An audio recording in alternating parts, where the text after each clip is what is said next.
માં નર્મદાના કિનારે એટલા સુંદર અને સરસ ઘાટ આવેલા છે, સાથે સાથે ઘણા બધા આશ્રમો આવેલા છે અને તેના સિવાય વાત કરવામાં આવે તો સુંદર એવા સરસ મંદિરો પણ આવેલા છે.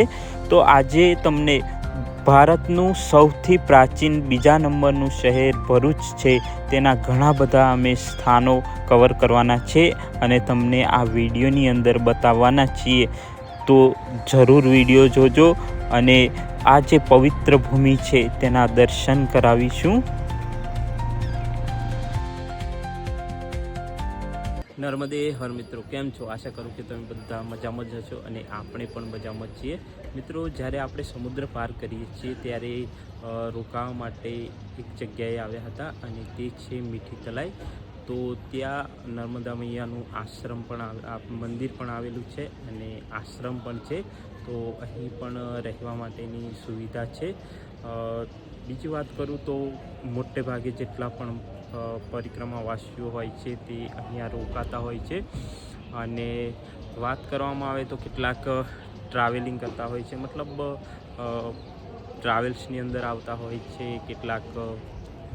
અને સવારનો જે નજારો છે તે તમને બતાવું કે જો અહીં બધા મૈયાની આરતી કરે છે. બીજું કે અહીં મોટે ભાગે જે ટ્રાવેલ્સવાળા હોય તે પણ અહીં આવતા હોય છે.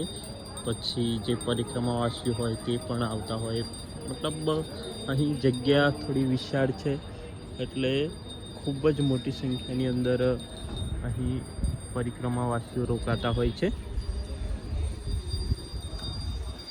અને જુઓ સવારનો નજારો.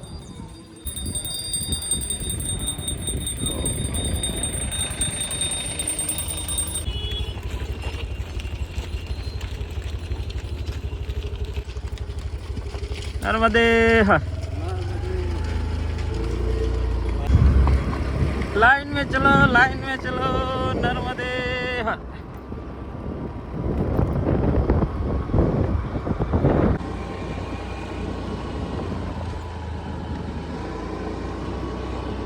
તો મિત્રો, આપણે મીઠી તલાઈથી થોડા આગળ આવ્યા અને પેટ્રોલ ફાઇનલી પૂરું થઈ ગયું હતું.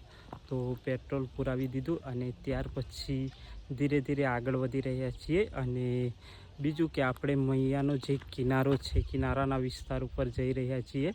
તો તમને થોડો નજારો બતાવી દો. જો એક ભૈયાજી પણ સાથે છે અને આ છે આપણી ગાડી.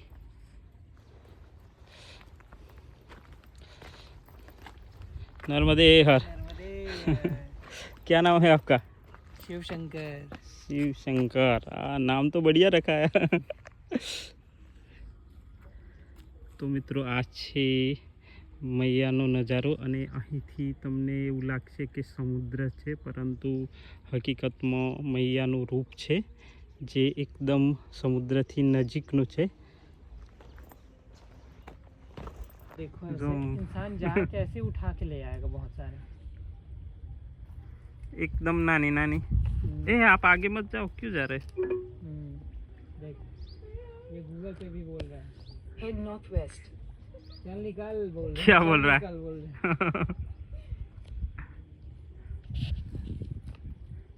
जमाई कीचड़ होगा फालतू. તો મિત્રો, આપણે આવ્યા છીએ મનાડ ગાંવ અને અહીં થોડો તમને નજારો બતાવું કે કેટલું સુંદર છે. જુઓ અમારી પાછળ આસપાસ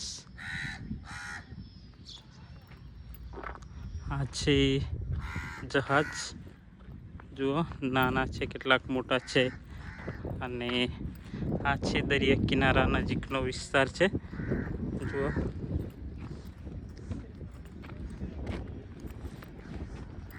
અને સામે બ્રિજ બને છે અંકલેશ્વર જવા માટેનો.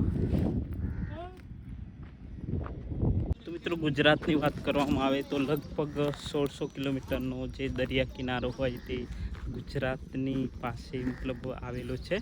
તો તેના કારણે જે એક જગ્યાએથી બીજી જગ્યાએ જે સામાન હોય તે લઈ જવા માટે ખૂબ જ કામ આવતો હોય છે. એટલે કે એક દેશથી બીજા દેશની અંદર જે સામાન પહોંચાડવા માટે, એક્સપોર્ટ માટે ગુજરાતને ખૂબ જ કામ આવે છે. તો આપણે અત્યારે ગુજરાતનો જે દરિયા કિનારાની નજીકમાં જ છીએ, કારણ કે આ બધો વિસ્તાર છે તે એક નર્મદા મૈયાના કિનારે આવેલો છે. જુઓ, ખૂબ જ વિશાળ સ્વરૂપે અહીં તમને મૈયાનું જે વિશાળ સ્વરૂપ છે તે તમને અહીં જોવા મળે છે. અને આ કેટલીક નાવડીઓ છે, આ બાજુ વહાણ પણ આવેલા છે. वो दरिया किनारा आता है? नहीं आता, छत्तीसगढ़ में नहीं पड़ता है ना? नहीं है, हम लोग के सबसे करीब मैया ना हाँ, 120 किलोमीटर दूर है अमरकंटक. ऐसा 120 किलोमीटर? वो तो ज़्यादा नहीं है भैया जी, नज़दीक में ही है. जाओ देखो बोट कंप्लीट बन जाएगा. ठीक है, ठीक है. આપણે થોડો પણ અંદર જઈને જોવાની કોશિશ કરીએ. લેડો ભાઈबंद ऊपर जैने चलो तुम चलो देख के आते हैं यार. ऐसा मौका कब मिलेगा? लाइफ में मिलेगा? नहीं मिलेगा. જુઓ મિત્રો, આપણે ઉપર આવ્યા છીએ અને આ છે અંદરનો ભાગ. અંદર પણ સીડી દ્વારા જઈ શકાય એવું છે. આપણે જવું નથી. તમને આસપાસનો જે નજારો છે તે બતાવ. તો મિત્રો, તમને આસપાસનો જે નજારો છે તે તમને બતાવવાની કોશિશ કરીએ છીએ. જુઓ, વાહ,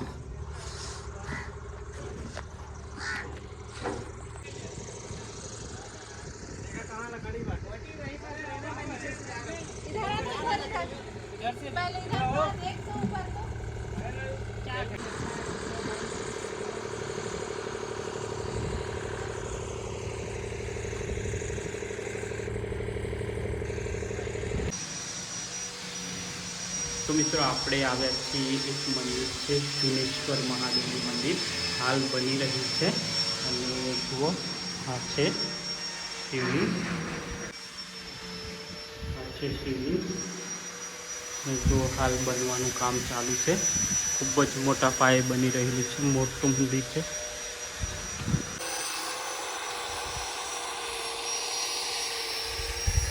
મિત્રો, આપણે આવ્યા છીએ સોમેશ્વર મહાદેવનું મંદિર છે અને ખૂબ જ સુંદર અને સરસ જગ્યા છે. હું તમને બતાવું, તમે જોજો.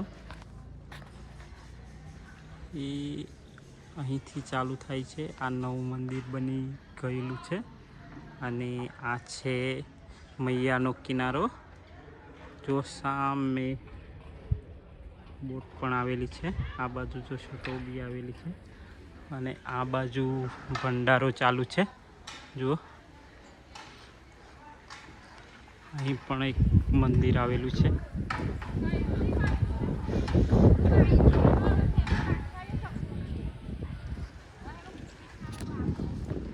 અને વાત કરું તો ખૂબ જ વિશાળ અને સુંદર અને સરસ જગ્યા છે. તો તમે પણ એકવાર જોવા માટે જરૂર આવજો, કારણ કે આ મૈયાનો કિનારા ઉપર આવેલી જગ્યા છે, પરંતુ એટલી સરસ અને સુંદર છે કે વાત જ નહીં થાય. જો આ બાજુ મંદિર આવેલું છે, જે નવું બની રહેલું છે, મતલબ બની ગયેલું છે, પણ સરસ છે.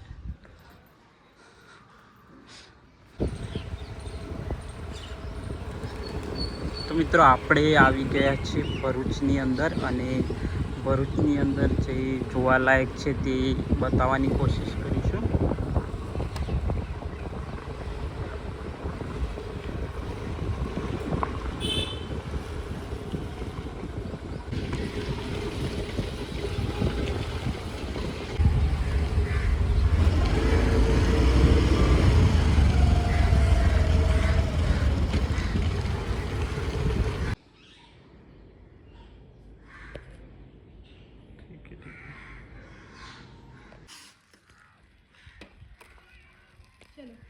हाँ चलो.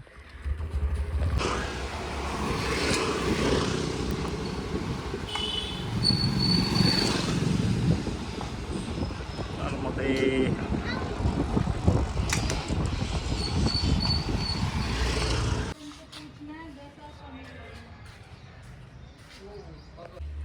તો આપણે આવ્યા છીએ ભરૂચનું સૌથી જે પ્રાચીન મંદિર છે જગ્યા અને આ છે ભૃગુ ઋષિ.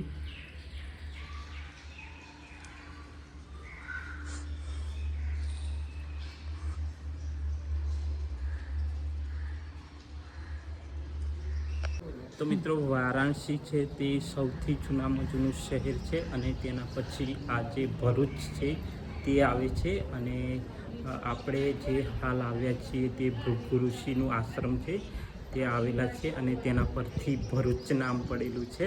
તો આ એક એની સામાન્ય સ્ટોરી છે. તો મિત્રો આપણે અત્યારે આવ્યા છીએ ભરૂચની નજીક જે મૈયાના કિનારે ઘાટ આવેલો છે, મતલબ આ જગ્યા છે ત્યાં આવેલા છીએ. અને ભરૂચની વાત કરવામાં આવે તો ભરૂચની અંદર ઘણા બધા મંદિર છે અને પ્રાચીન મંદિરો પણ છે, પરંતુ જેટલા થાય એટલા આપણે વિડીયોની અંદર કવર કર્યા છે અને બાકી રહી પણ ગયા હશે. તો ચાલો ફટાફટ નીકળીએ.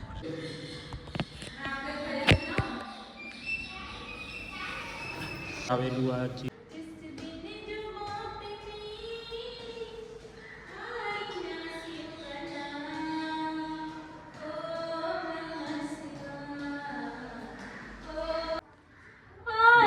ભારત દેશના સૌથી પ્રાચीन शहर भरूचना पौराणिक स्वयंभू.